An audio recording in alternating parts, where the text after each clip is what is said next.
What's going on, y'all? So listen.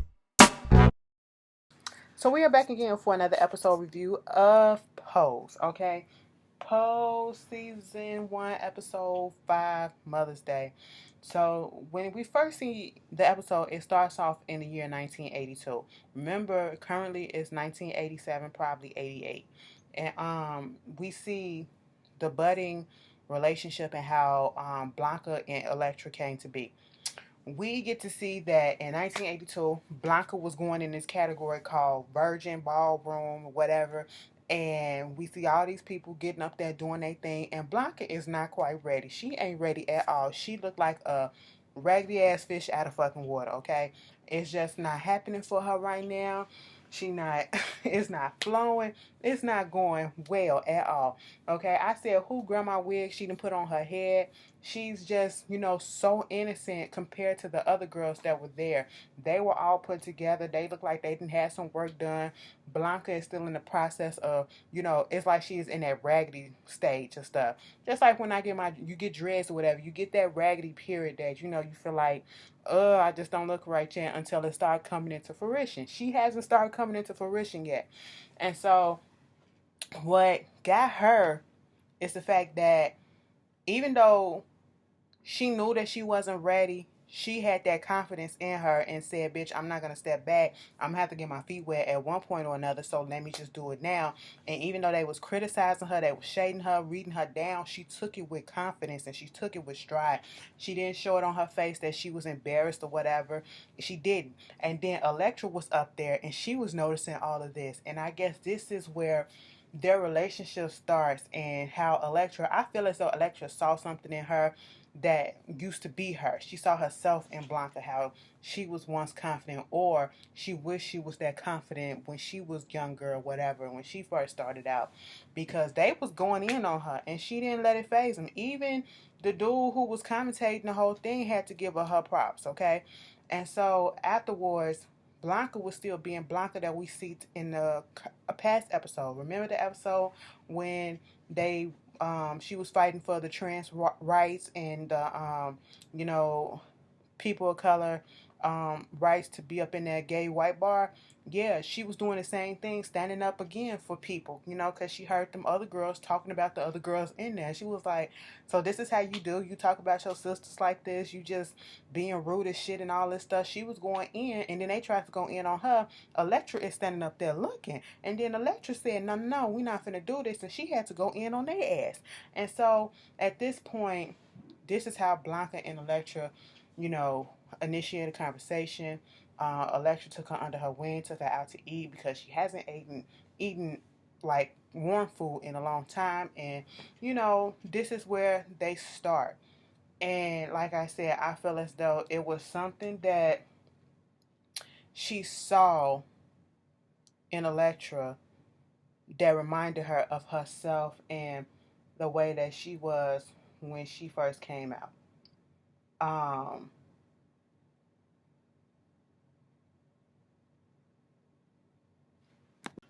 And I love the compare and contrast that happens between Elektra and Blanca when it comes to how they are as mothers.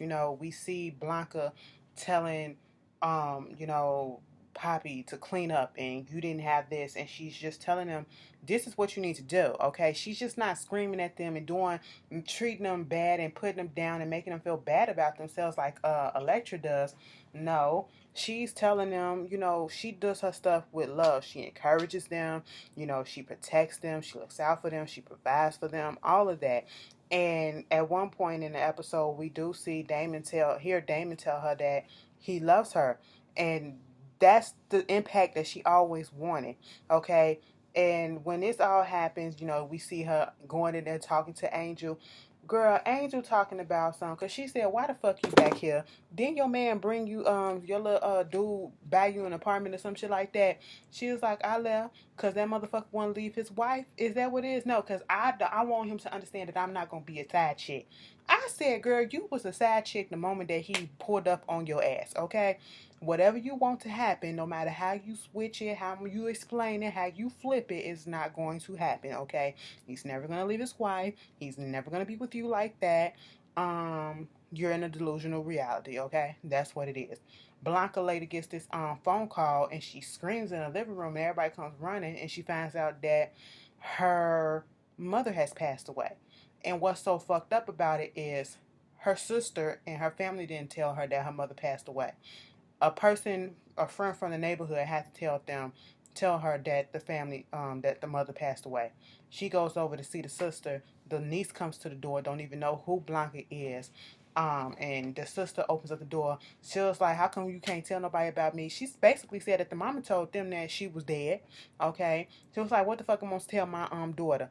Dad, I don't even know what to call you." I said a fucking human being. No, regardless of what she identifies as, how she look on her outer appearance, she's still a fucking person, okay? So that's what you tell them. This is a person. I don't get the point of this disownment and stuff and telling people that you're dead and just being real nasty to each other. And I was just like, oh my goodness. It was like, that's trifling as hell. Like, she already knew that the mama passed away and wasn't gonna say nothing. She sent her a card. She was like, "I sent you a Christmas card with my address and my phone number on it, and you still ain't tell me nothing. Ah, it was just really, really, really sad. And then you got the whole situation with Pray Tell, um, Pray Tell and her sitting down and talking, and they had their comparison contrast moment where I'm so glad that they are friends with each other and can support each other. They both have HIV and they can support each other with that. They both lost a parent. They both went through a similar situation when it comes to the disownment. So they were there talking with one another and giving each other's encouragement.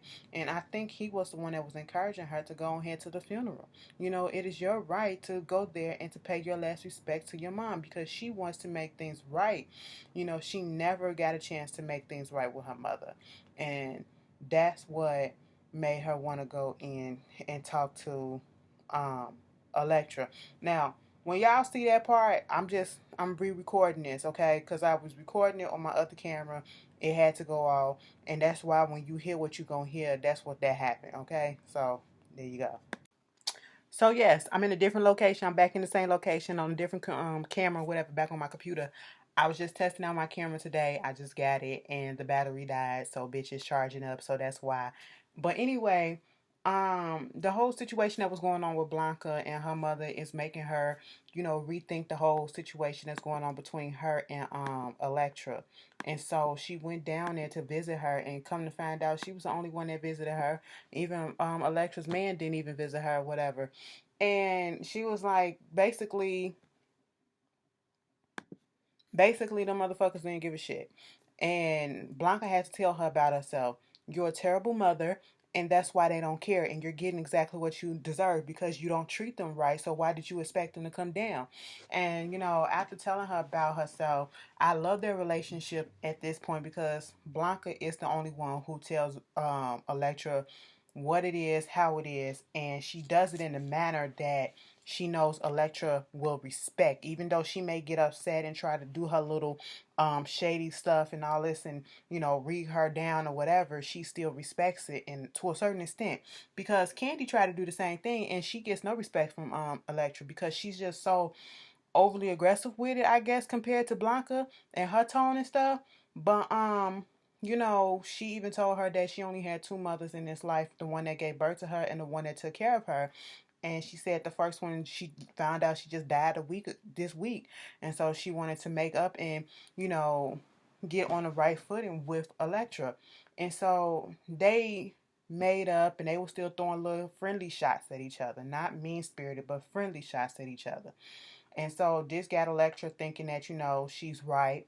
I wasn't a good mother. So when the girls come back to the place, they see that Electra is there and she apologizes and got them some new threads, some real new threads. And basically was like, we got to come together. We got to do this right. I got to be a better mother so y'all can be better children to me. And we going to take over this ball. And the first thing that's going to go down is fucking the house of Evangelista. I said, bitch, I mean, all fair and love and war, okay? Well, I can love you and I can like you and all that shit, but we competing. So therefore, I want to take you down, all right? So I didn't see anything wrong with that.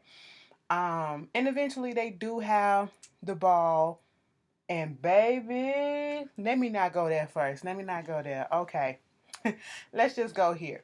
Stan. Okay, Stan is at work his boss comes in and somebody was like, oh yeah, Mr. Trump is here and he's in a meeting with everybody. He was trying to run and get into the meeting, and the meeting is over with. He sees Stan coming out and getting all these praises and, acknowledgement and stuff from people. And I think he got a promotion and stuff like this. And of course, old boy is in his feelings because he's like, I'm your mentor. You didn't tell me nothing about this. Once again, it's feel like you doing stuff behind my back and all this stuff. It's almost as if he don't want him to do better than him. And the fact that he's coming in and he hasn't been there as long as he has, and he's moving steadily up the ladder because he's taking the initiative and not just waiting for somebody to bump him up. He's actually, going out and doing it for himself. Dude ain't liking that. So you know what his little petty ass did? Gonna go to the wife and tell him that, he got this bitch apartment, got Angel an apartment. I followed him, so I know where he been going and all this stuff. You need to go check it out. And if you find out what you're looking for, you want to get some drinks, here's my number on the back of the car. Call me up. She said, bitch, first of all, you came to my house and you kissed me. I know how much of a slick ass bitch you are, and I believe what you're saying, but I just don't trust your ass. And let me just tell you this. Just because I'm a housewife, I'm not a dopey, dumb housewife, okay, bitch? I would never, ever in my life let you fuck me. I said, damn, bitch, you better go through and you better go in, okay? So he gave her the address, and of course, she goes, we're gonna put that on pause. So, Pray Tell was had told Blanca, you need to go and head to the funeral. So they showed up to the funeral, baby. Baby. The sister wasn't here for it. The brother came in and was like, what? You got these two little hens in the back just talking shit. Oh my God, that's Mateo. Look at that. I said, So, Blanca go up there to give her condolences and stuff like that. The brother come up there talking about something, you shouldn't be up here, you shouldn't this and you shouldn't that. And she was like, I'm here to say my goodbyes to my mama too, okay? And then I will be on my way. Bitch, Pray Tell had to come up there and be like, you got to show love and compassion and all this stuff and whoop-de-boo. I said, stick up for your friend, bitch. They let her say what she had to say. She walking down. That same bitch was talking shit in the back, and Pray Tell had to tell her ass off. Because the bitch said, with that cheap-ass wig, she need a better wig on. Bitch, Pray Tell said, I know you not talking about her motherfucking wig with this crinkled-ass perm up in your hair. I said, bitch, read. Okay? You better go ahead. And then the other lady that was sitting next to her was just like, I'm not finna say shit. So she goes out when she's being comforted because Damon and them, her kids come, and Pray Tell, and they giving her comfort and everything, which I love. And, the other lady that was just sitting there, she shows up. I think her name was Alma. She shows up and she was like, it's a wake going on at your mother's house and there will be food and you should come. And so she goes down there and it's only Alma and her sitting on the couch and everybody else on the other side of the room looking at her like they don't know what to do. And it's just ignorant, and it irritates me because when let me get this together, because when Blanca first met her sister, she said, what the fuck am I supposed to tell my daughter? What am I supposed to tell my daughter? Because I don't know what you are. And I said, you're a human being. That's who she is. You ain't even got to say man. You ain't got to say woman. You just need to realize that just because she changed her sex or her identity or her outer appearance, she's still a fucking human being. And she should be treated as such. And that's how they was looking at her, like she was this alien from outer space and we don't know what to do. She go in the kitchen and try to make her to-go plate, and then the brother and the sister come up in there because she was looking at a recipe book or whatever that the mom had, and she wanted to take that. That's all that she wanted, okay? They like, don't take nothing. We got to divide up the stuff and see what we going to sell off and what we going to, auction off, give away and all this stuff. And she was looking at the ring on her finger. She was like, oh, so you can take mama's jewelry, but I can't take this? And it was like, well, mama already gave that to me before I left, and had you been a good son, you would have been able to get something. I said, bitch, you keep on trying it. And at this point, Blanca and the sister get into it. The brother said, you're not taking this book, and him Blanca up and said, you're a fucking child molester. That's what you faggots do. That's what you fags do, or something like that. I said, wait a fucking minute. Wait a fucking minute. Mind you, Blanca had to call the brother out and was like, I know you ain't talking about me being a better son when your ass the one that went to rehab twice. And I'm sitting here like, no shade, but you had, in my mind, you would have had a better chance to being a child molester because you don't know what you probably would have did and what urges you probably got suppressed up in your mind that probably would have came up with you being high or drunk, whatever you went to rehab for, okay? For you to call her. And see, that is a misconception. And I'm so tired of that. And it is 2018. And people still think that, especially about transgender people, that they're child molesters, that gay people are child molesters and all this stuff. Just because I like the same sex does not mean that I want to fuck kids or touch them. Where do you get that shit from? Okay, like come on. But yet you saying this, but yet your friend is the one that's your straight friend who's married with kids is the one that's actually touching their kid. Okay, okay, But let's pass judgment. All right, cool. Do what you gotta do, bitch. But later, let's get back to the house, okay? Later on in the episode, Blanca and Damon was trying to, make some pancakes or whatever. That wasn't coming out right. Next thing you know, somebody's knocking on the door, ringing the doorbell. Blanca gonna answer. It's the sister. Okay, the sister comes. I don't know what made her just say, "Hey, you deserve this recipe book. You and Mama was the one who always did the cooking. I'm not gonna do nothing with it. Your brother ain't gonna do shit with it." And y'all always had this connection. You like were the best part of her, and I lied when I said that Mama wasn't talking about you. She talked about you all the time and wished that she could have made things work with you, and she didn't understand certain stuff, and she wished that she could have fixed things. I said, oh, so now bitch you want to come back when you could have stood up for her then. But okay, it made me tear up just a little bit. Just a little bit. I was just in there like, this is touching. Okay, it was touching. You know what I'm saying? Baby. We get to the motherfucking ball. Mind you, the wife, Stan's wife, okay? She went over there to that apartment trying to see what was going on, trying to see who name was on the lease, okay? And of course, she see that Angel's name is on the doorbell. The landlord comes there and was like, "Wait a minute. So um, the lady that you're looking for, she is not here no more. She moved out about 2 weeks ago, but the apartment is paid up for like 3 months." And it was like, okay, can you tell me whose name on the list? Okay, my name is so and so, and my husband's name is so and so. I need to know if his name is on the list, on the list or whatever. And he was like, you really want to know this? She was like, please. They took him in the office, and his name was on that list. Okay, baby, she told him she was gonna have a girls' night out. Okay. She got her ass ready, bitch. She got her ass ready. And she went dead ass to the hood. She went to Blanca's place, okay, looking for goddamn Angel. And it was Lil Poppy who was there who thought somebody was coming there to get some weed. And it was like, she ain't here, but I can take you to where she's at. She was like, is it around the corner? Because I got the town car outside. He said, bitch, you got a town car? Oh shit, they gonna be jealous when we roll up in there. Baby, mind you, they was trying to do this ball against the House of Abundance. They had to come through. Angel said, we got to do something better than this fashion shit because, look, we going up against Post-Op Electra. The way Angel said that shit, it made me die laughing up in here, okay? But the ball was happening. We see Mother Electra come through and the House of Abundance. They did do that shit. Okay, they did that shit with the. It was cute. It was everything. And I can't stand pray tell every time they get somebody that come up in there that looks like a real woman to a certain extent. He keep on saying they got their parts done in Thailand. But baby, after they did their stuff, Poppy comes through.